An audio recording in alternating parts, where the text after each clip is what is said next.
Lowe's knows July 4th savings are worth celebrating. Right now, get up to 40% off select major appliances and get an additional 10% off 2 or more select major appliances. Plus, get 3 Scott's Naturescapes 1.5 cubic foot mulch bags for just $10. These deals are coming in hot. Lowe's, we help, you save. Valid through 7/9. Selection varies by location. While supplies last. See Lowe's.com for more details. Excludes Alaska and Hawaii. So you're trying to cut through all the noise, right? And really get a handle on something significant. Yeah, something that gives you a bit more perspective, maybe sparks some thought, but without, drowning in information. Exactly. And that's pretty much what we're aiming for with this deep dive today. We take something fairly substantial, and together we try to pull out the core ideas, the parts that really shine a light on it. And today's subject is, well, it's a bit different. It's fascinating, though. We're not looking at a real event. No, instead we're diving into this really detailed, imagined review of a hypothetical movie. Right. A film supposedly coming out in 2025 called Sinners. And it's imagined as being directed by Ryan Coogler and starring Michael B. Jordan. Which is quite a unique setup, isn't it? Analyzing a film that only exists in this 5,000-word review. It really is. But, even as an imagined thing, the review outlines some potentially rich cinematic themes, stuff worth talking about. Absolutely. I mean, this review apparently gets right into it. The potential story, the characters, Coogler's direction, the themes. The whole package, really. Yeah. So our mission here is to kind of extract the most compelling bits from this imagined Sinners. Give you a solid feel for what its impact could be and the kinds of questions it might raise. Okay, so let's get into it. Starting with the story itself. This imagined review, it pictures Sinners as being about people dealing with troubled pasts. Right, trying to find some kind of redemption. And what jumps out is a variety of settings the review imagines.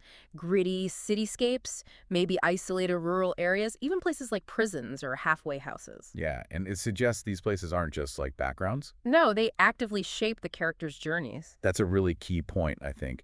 How the environment itself can amplify what's going on inside someone. Totally. The review hints at that, suggesting the film might have this raw, realistic vibe, maybe a bit melancholic, or maybe a constant underlying tension. It sounds like the kind of film that wouldn't pull punches, exploring the difficult stuff. The messy choices people make, yeah.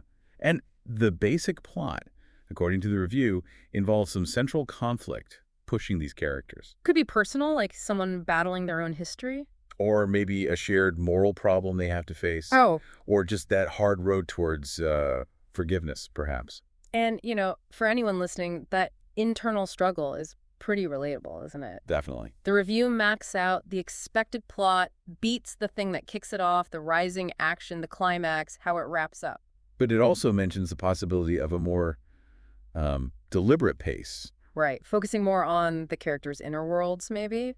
Not just nonstop action. Which makes you wonder what that kind of slower burn might reveal, Yeah, it could really let things breathe. And that slower pace would probably make room for subplots, too. Yeah. And for developing those relationships the review mentions. Which are always crucial. People rarely go through big changes alone, do they? Exactly.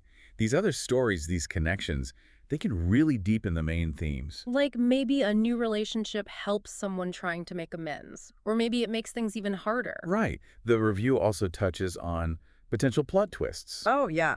And the interesting thing isn't just the surprise, but the idea that these twists might force us, the audience, to, reevaluate the characters. Ah, so they serve the story's themes, add another layer. That seems to be the suggestion. And then there's the ending. How does it all resolve? The review stresses that the climax needs to feel well-earned. Emotionally satisfying, yeah. And thematically resonant. And for the actual resolution, the review hints it might not be simple, could be hopeful, maybe tragic. Or maybe just ambiguous. Yeah. Leaves you thinking. The kind that sticks with you. Yeah. The review even briefly floats the idea of maybe some narrative tricks, like nonlinear storytelling. Or seeing things from different characters' viewpoints. Possibly. If the imagined film did something like that, it could offer a really complex look at the whole redemption idea. Okay, so that's the potential story structure. But films really live or die by their characters, don't they? Absolutely. And with Michael B. Jordan potentially leading, the review expects a lot of complexity there. It talks about seeing his character's motivations, his flaws, his strengths. You know, thinking about Jordan's past work, the intensity he brings. Oh, yeah. The review suggests he'd really lean into that, showing deep inner turmoil, a character going through a major transformation. So a real character arc, not just static. Exactly. Someone evolving, grappling with their past, trying to find a different future. That seems to be the core. And it's not just him. The review mentions supporting characters, too. Even specifically Miles Caton as potentially part of the ensemble. Right, and these supporting roles could be crucial, maybe acting as foils, showing different paths. Or catalysts, pushing the main character towards a decision. Yeah, imagine a supporting character who seems to have found peace, or maybe one who's gone the other way entirely. How does that reflect on the protagonist? And for the audience, those relationships on screen need to feel real, don't they? Definitely. Believable, engaging.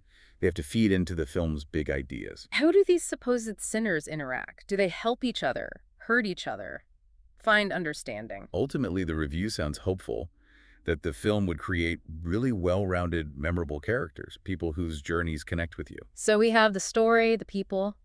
What about how it looks and feels? Ryan Coogler's direction is obviously huge here. Yeah, the review brings up his previous films, like Fruitvale Station, Black Panther. His knack for atmosphere, for tension, for hitting those emotional beats. Right, and it makes you wonder how his known style might fit, or maybe even clash, interestingly, with a title like Sinners and these heavy themes. It's fascinating to think about the visual style. The review wonders, would it be gritty, kind of documentary-like? Or more stylized, visually bold. And for anyone watching, think how much visuals affect your experience. Camera angles, light, color, they all tell a story. Knowing Coogler, like how he used close-ups in Fruitvale Station to show inner struggle. Right. The review might have suggested similar techniques could really amplify the redemption theme in Sinners. And then there's editing, pacing, hugely important. Would it be fast cut, energetic, or more slow, contemplative? The review discusses both possibilities. How scenes are put together, the rhythm. It massively impacts how you connect emotionally. A slower pace could really let you sit with the character's discomfort, couldn't it? Their internal battles. For sure. And you can't talk style without sound. Music. Ah, yes. The review specifically mentions Ludwig Göransson, who often works with Coogler. His scores are so good at creating atmosphere, heightening emotion. Just imagining what his music might sound like for this story. It's pretty powerful. And not just the score, but the whole sound design. Ambient sounds, effects. Yeah. They build the world. Which brings us right to the core, really. The themes this imagined film might tackle. Morality and ethics seem central, according to the review. And it makes a great point about maybe not having clear heroes and villains. Yeah, just complex people making tough choices in messy situations. Moral ambiguity. The ethical tightropes they walk, that would likely be a major focus. And the review also wonders, would the film give easy answers? Or would it leave you wrestling with questions of right and wrong? Makes you think about films you've seen like that, doesn't it? Characters who are neither purely good nor bad. Exactly. And then, obviously, there's redemption. It's right there in the hypothetical title, almost. Would these characters actively try to atone? Is redemption even possible for them? And forgiveness comes into play too, right? Giving it, receiving it. How vital is that? How do you forgive yourself? How do you accept it from others if you feel you don't deserve it? Interestingly, the review hints redemption might not just be about society forgiving you. Maybe it's more internal. Ah, like a personal reckoning, a more solitary journey, perhaps. That's a possibility it raises. The review also considers faith, spirituality. Would those play a role? Comfort, conflict, guidance. And if it depicted religious institutions or beliefs, how would they intersect with sin and redemption? It's interesting how personal beliefs shape our understanding of all this. Yeah, and for the listener, that focus on internal struggle, on belief, might really resonate. Finally, the review mentions potential social commentary. Right. Would Sinners touch on bigger issues? Race, class, injustice. And how? Subtly woven in or more upfront? Always interesting when personal stories reflect those broader societal things. So wrapping this all up, our deep dive into this imagined review, it sketches out a potentially really powerful, thoughtful film. Yeah, it seems like it would aim to explore the messy bits of morality, the tough road to redemption. Through compelling characters, brought to life by Jordan, directed by Coogler. All wrapped up in potentially quite a raw and resonant cinematic package. And, for everyone listening, thinking about these themes, morality, redemption, forgiveness, these aren't just movie ideas. No, they're deeply human, Yeah. relevant to all of us. Even exploring a fictional film like this through this kind of detailed projection, it can give us insights into real life, real choices. Which kind of leaves us with a big question to chew on, doesn't it? What does redemption actually mean to you? Is it a final destination you arrive at? Or more like an ongoing process, always striving. Yeah. And how do we decide who deserves forgiveness, both as individuals and, well, as a society? Maybe thinking about this imagined sinners helps us reflect on those enduring questions in our own lives and in the stories we encounter everywhere.